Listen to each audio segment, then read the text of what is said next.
Hey geeks, welcome to episode 3 of Best Geek Vlog Ever, the weekly web show where we prove it's okay to be a geek. I'm your host, Brendan Toda. This is Ezekiel Gutierrez. So this past week on NBC's Parks and Recreation, guest star Patton Oswalt went as a concerned citizen to the city council trying to stop a certain piece of legislation from being passed.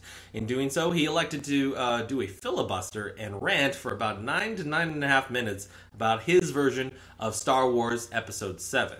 The gloved Mandalorian armor gauntlet of Boba Fett grabs onto the sand outside the Sarlacc pit, and the feared bounty hunter pulls himself from the maw of the sand beast. Okay. The power gem, the space gem, and the reality gem. If he holds the reality gem, that means he can jump from different realities. This will be our link to the Marvel Universe from the Star Wars universe. Tony Stark realizes that there has been a disturbance in what he will call a time ribbon.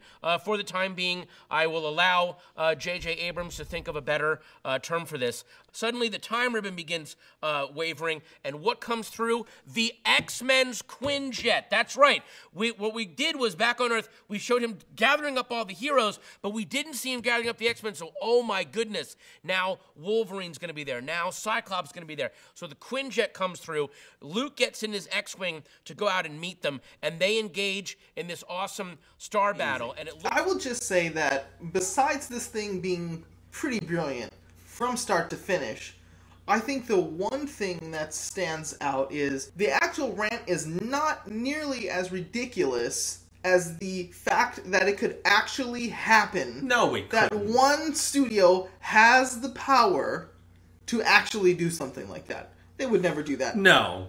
But just thinking there's one studio that could actually do all that is frightening. These are one of those things that, as fanboys, we will remember this video for a very long time. And Patton is just a very smart comedian anyways. It's fun to see this thing sort of hit mainstream and be as well received by more than just Star Wars fanboys because, I don't know, it's just smart and something it relates to something that we all like. So I think that's a joy to see it blow up so much. In the DC universe, there are 52 different parallel Earths. So in my head, there's another version of Brendan and Easy talking to a camera just like this, where this movie is not a geeky rant that he goes on. It is actually what's going to be happening. Patton seems like a genuinely nice guy. Yeah. The rant seems to be coming from his heart. As ridiculous as it is, you can see him entertaining himself when he's doing it. And probably my favorite moments are when he demands to be kept, going. He just wants to, let me finish. Just trying to stretch the limits of his own imagination is so entertaining to me, so engaging. I've watched the thing 3 or 4 times already. Yeah. Watch the whole thing. Watch the whole thing. Do yourself a favor. It plays out really interestingly at the end. Yeah. So in addition to Patton's epic rant about Episode 7, some real Star Wars news came out where Disney announced that every year, starting in 2015, we will receive a brand new Star Wars movie. One year it will be Episode 7, the next year one of the standalone films, and so on and so forth. So for the foreseeable future, from 2015 to at least 2021, oh my god, we will have a yearly installment of Star Wars. Does that news excite you? Does that news scare you? What do you think? Well, I mean, you're watching our show, so you're going to find out what I think in a segment we like to call 60-second soapbox, because sometimes you just got to get it off your chest. So with any Star Wars news this extreme, fanboys are going to have something to say about it. So this time it's Brendan's turn. I'm going to put 60 seconds on the clock. Are you ready? I think so. Soapbox. It's going. All right. So my thoughts about doing a yearly Star Wars installment, obviously, are met with some trepidation.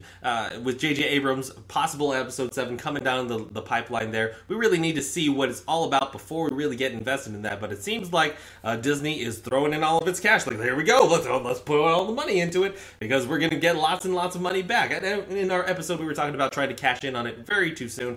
I don't know if this is a little bit premature, but at the same same time, it's been almost 10 years since the last installment of Star Wars that we've had. So with a different director, some time that's passed, hopefully that means that it's good. We do get 2 Marvel films every year, and nobody seems to have a problem with that, but I think that's also a big part of the fact that Marvel is in a different stage in its kind of franchise establishment on film versus Star Wars, whereas Star Wars, on the other hand, is, well, let's just say a little bit older than that. So I'm excited. I really want the movies to be good. If they're good, then we really want to continue and see it every single... Oh, that's it. That's all the time we have for you today, Brendan. Thanks for playing 60 Second Soapbox. So easy.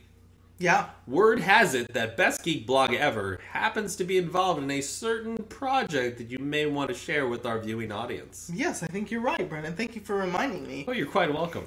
We've been taking some time out of posting a lot of stuff to the site, and you probably noticed that in the last few weeks because we are both involved in a project, a web documentary of sorts. A good friend of ours, Alan Douglas, made the decision to turn his Jeep Wrangler into a Jurassic Park Jeep. That in itself speaks directly to us. So I'll be directing the film, and we'll be not only interviewing Alan and following his progress as he undergoes this little dream of his that he's had since he saw Jurassic Park.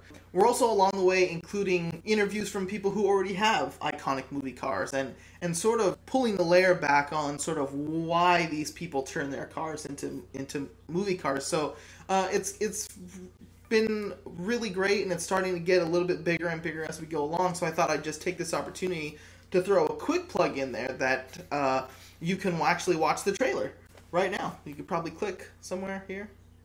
Well, don't make me follow your hand.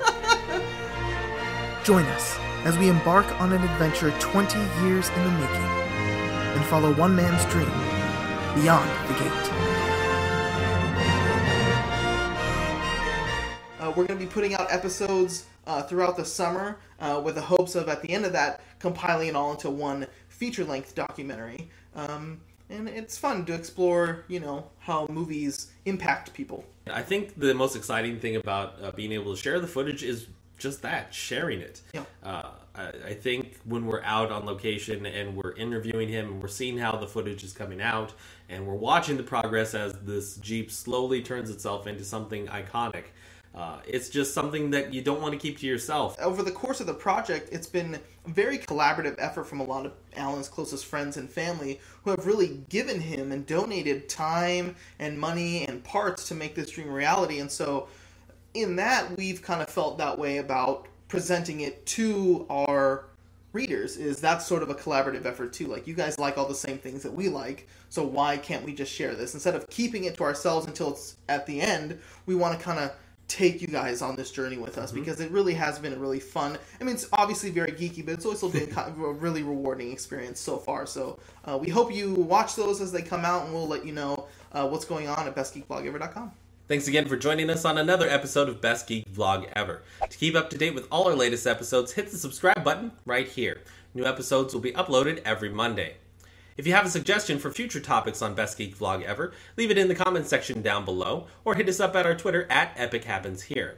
For Best Geek Vlog Ever, I'm your host, Brendan Toda. This is Ezekiel Gutierrez. And remember, every weekday is a geek day.